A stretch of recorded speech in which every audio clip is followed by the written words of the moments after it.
The Day the Lake Took the Edmund Fitzgerald. By Martha London.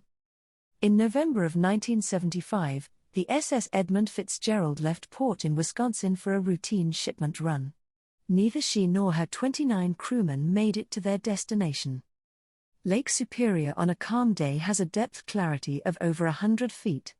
In shallow waters, boulders appear to be just below the surface.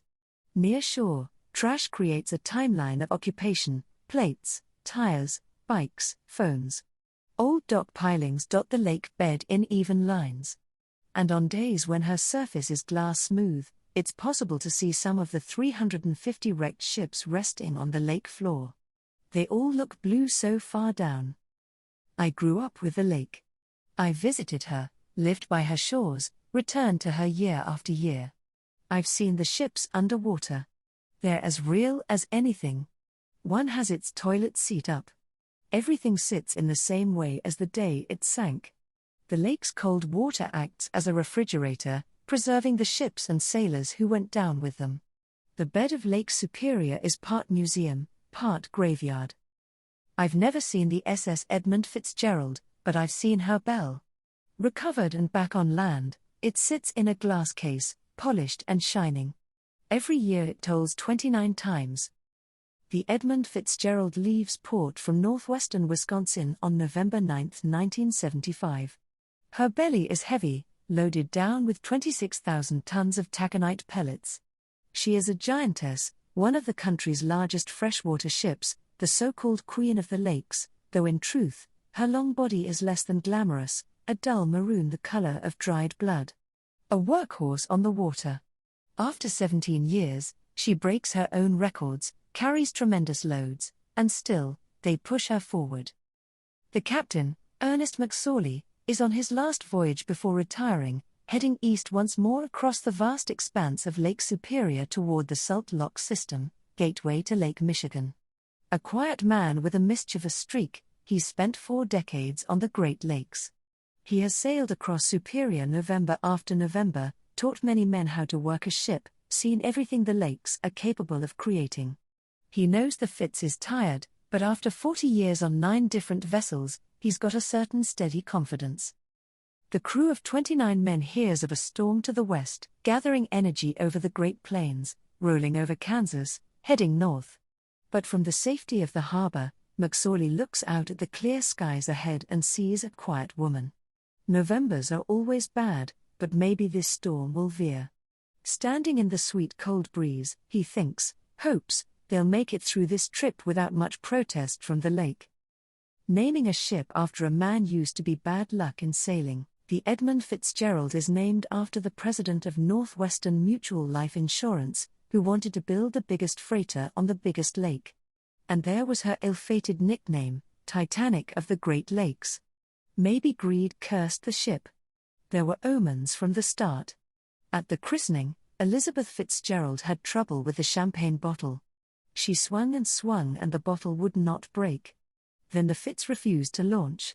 Men hammered away at the great logs holding her up, and when she finally did slide into the water, she immediately crashed into a pier, sending up a great splash while a crowd of thousands looked on in horror. Everyone knows how the Titanic sank, ripping itself open on an iceberg and splitting in 2. But the sinking of the Edmund Fitzgerald is one mostly of speculation. The accepted report states she slowly filled up with water as the hatches leaked, and the storm brought too much pressure to her already burdened body. She's said to have sunk like a boat in a bathtub. But I don't think that's how it happened. I think the lake sank the ship. In late fall, the lake's surface water is still relatively warm.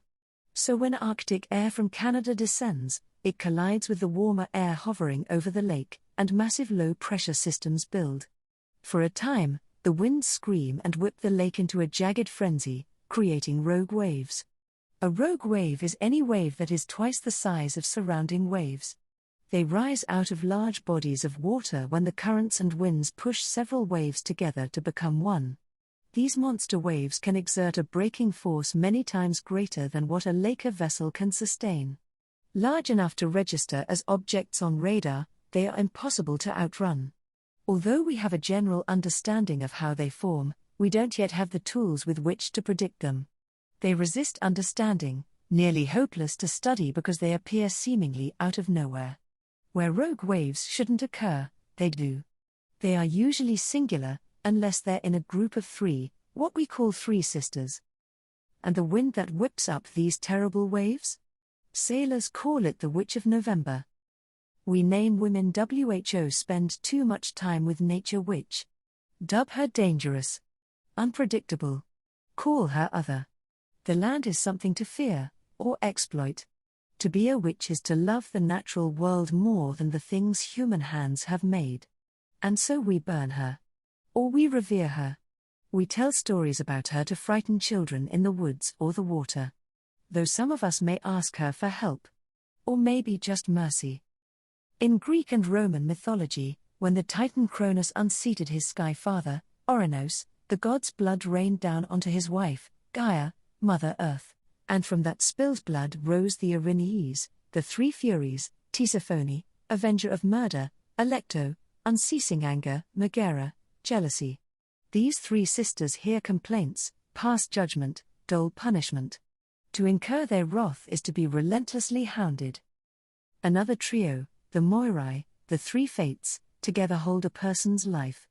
Clotho spins the thread of destiny. Lachesis holds it out. And at the moment of death, Atropos cuts the thread. The fates and furies are goddesses, but the line between goddess and witch is thin. When it comes to bodies of water, we often use contradictory terms. In one breath, they are women, naked and angry, a jealous lover. In another, they are cleansing, a baptism. A goddess. A witch. We name things we want to control after women. But a name can be a kind of offering, too, a protective spell. For we also give vessels the feminine pronoun. A ship is a buoyant body that cradles sailors as they cross lakes and oceans and rivers.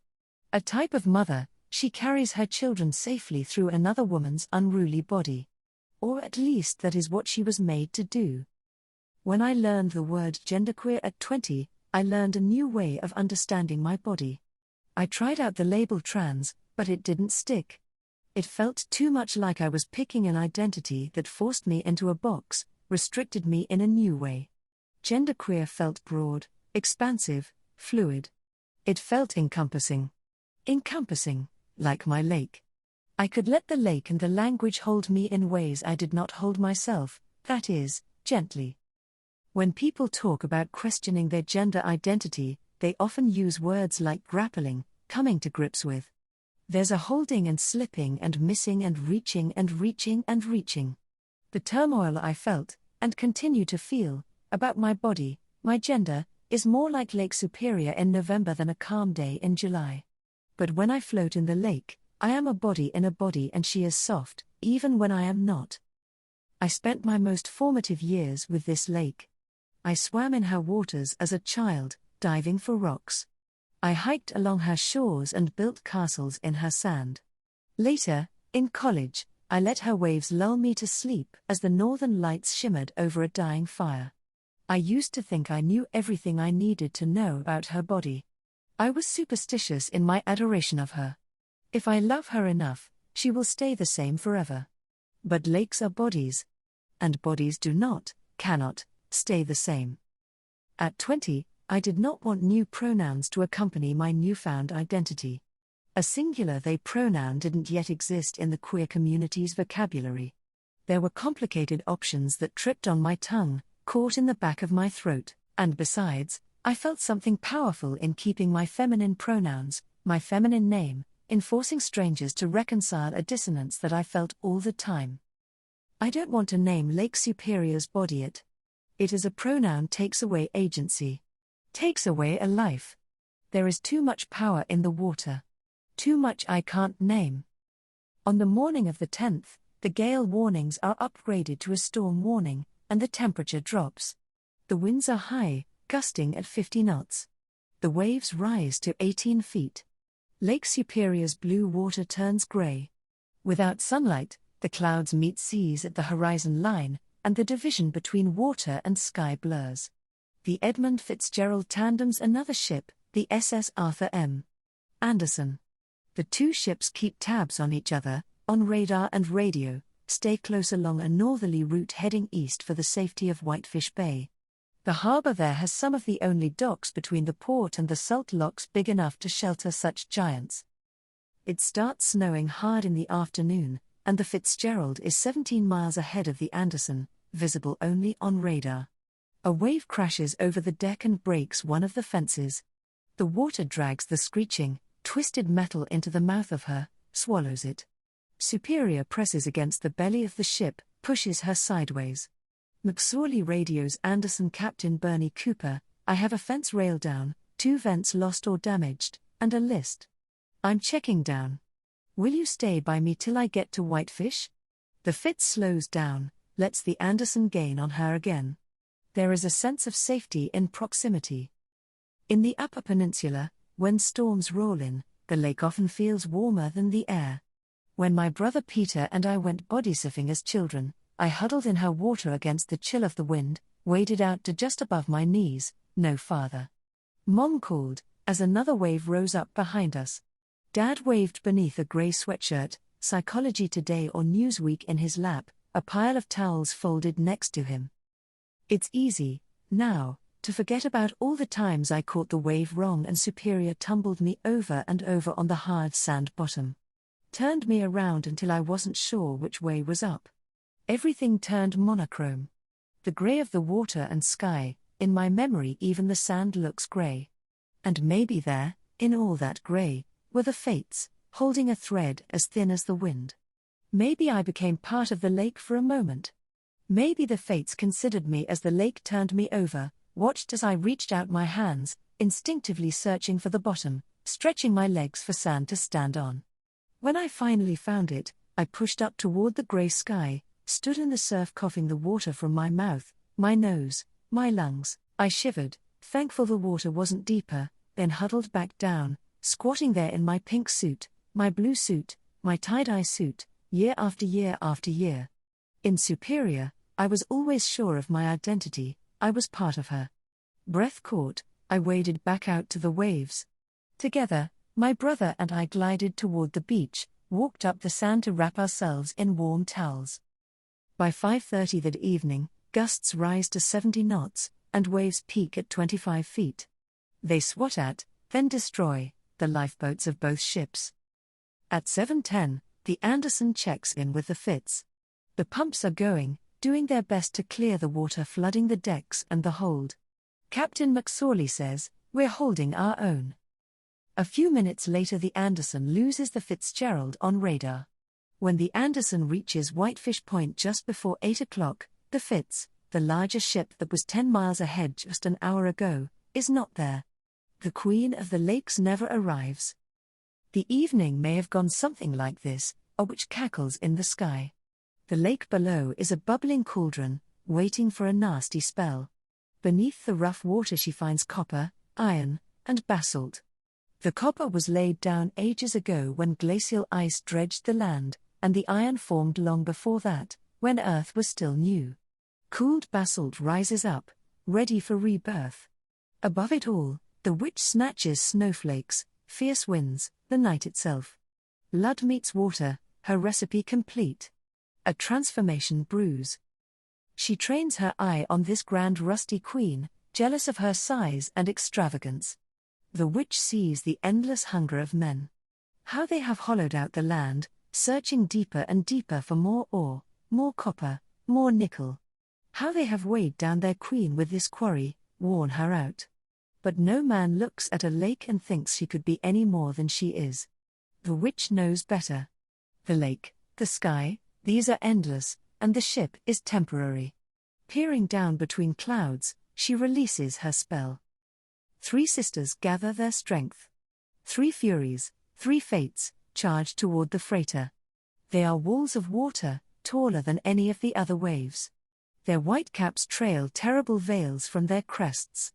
The first, the smallest, rushes over the hull, empty of sailors, fills the ship with water. The second sister follows close behind before the water can drain, heaves herself over the railings, smears her 40-foot body across the length of the Fitz, weighs her down, and waits. The third sister, the tallest, throws her body on top of her kin. Their combined weight presses the bow of the ship low. Then all that ore down in her belly, all 26,000 tons of it, cracks the hull of the Edmund Fitzgerald, and the waves keep shoving her down.